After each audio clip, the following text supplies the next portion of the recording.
কুষ্টিয়ায় পালিত হচ্ছে লালনের দোল উৎসব। এ নিয়ে আলোচনাতে যুক্ত হচ্ছেন সহকর্মী নাহিদ হাসান তিতাস। তিতাস, উৎসবে অংশগ্রহণকারীদের উচ্ছ্বাস কেমন দেখছেন জানাবেন। চৈতি, মানুষ ভজলে সোনার মানুষ হবি, মানুষ ছাড়া খেপারে তুই মূল হারাবি, এই আধ্যাত্মিক স্লোগানকে সামনে রেখে কুষ্টিয়ার ছেউড়িয়ায় লালনের আখড়াবাড়িতে অনুষ্ঠিত হচ্ছে লালনের দোল উৎসব, অর্থাৎ লালন স্মরণ উৎসব। আমরা রয়েছি সেই লালনের মাজার প্রাঙ্গণে। আসলে এবছর কিন্তু রমজানকে ঘিরে, অর্থাৎ রমজানের কারণে কিন্তু এই দোল উৎসব 3 দিনের উৎসবটিকে কমে এনে সংক্ষিপ্ত আকারে একদিন অনুষ্ঠিত হচ্ছে। অর্থাৎ ইতিমধ্যে সাধু যারা বাউল রয়েছে তারা কিন্তু মাজার প্রাঙ্গণে এসেছেন, তারা আসন গেড়ে বসেছেন এবং লালনের যে জাতপাতহীন মানব যে ধর্মের প্রচার সেটি কিন্তু তারা চালিয়ে যাচ্ছেন। অর্থাৎ আমরা বলতে পারি সাধু বাউলদের যে গুরুকার্য, সেই গুরুকার্যের মধ্যে দিয়ে কিন্তু সংক্ষিপ্ত আকারে এবারের যে বাউল সম্রাট লালন সাঁইজির যে স্মরণ উৎসব সেটি অনুষ্ঠিত হচ্ছে।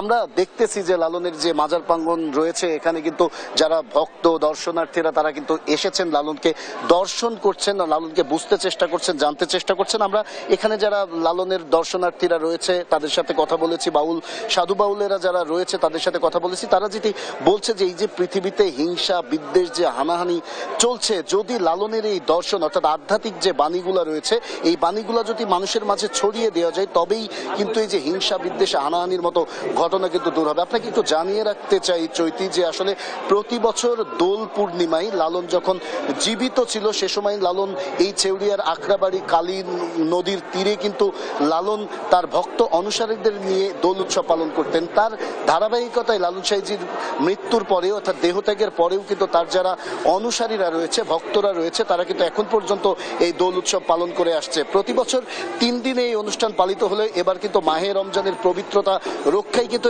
একদিনের জন্য পালিত হচ্ছে। অর্থাৎ সংক্ষিপ্ত আকারে শুধুমাত্র যে গুরু শিষ্যের যে আরাধনা গুরুকার্যের মধ্য দিয়ে কিন্তু লালনের যে স্মরণ উৎসব সেটি পালিত হচ্ছে। আমরা একটু আখড়াবাড়ি লালনের যে সাধু বাউলরা যে জায়গায় থাকে সেখানে এসেছি। এখানে কিন্তু লালনের যে আধ্যাত্মিক গানের যে বাণীগুলা সেগুলো কিন্তু বাউল যারা সাধক রয়েছে, যারা লালনের অনুসারীরা রয়েছে তারা কিন্তু গান গাচ্ছেন এবং গানের মধ্য দিয়ে সাঁইজির যে ধর্মের যে প্রচার অর্থাৎ সাঁইজির যে জাতপাতহীন মানব ধর্মের যে বাণীগুলো রয়েছে সেগুলো কিন্তু প্রচার করছেন। আমরা একটু গানে চলে যাবো, একটু গান শুনবো।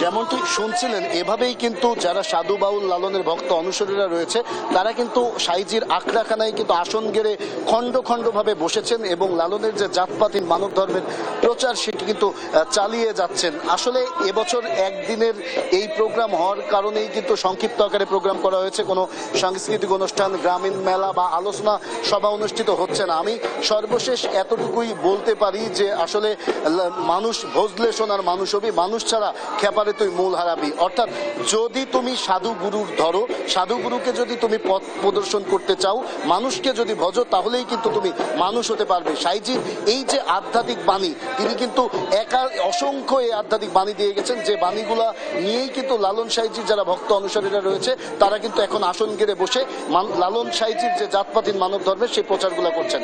এই ছিল লালন সাঁইজির আখড়াবাড়ি থেকে আমার কাছে সর্বশেষ খবর। চৈতি। তিতাস, ধন্যবাদ আপনাকে। কুষ্টিয়া থেকে নাহিদ হাসান তিতাস জানাচ্ছিলেন সেখানে পালিত হচ্ছে লালনের দোল উৎসব, সেই খবরাখবর।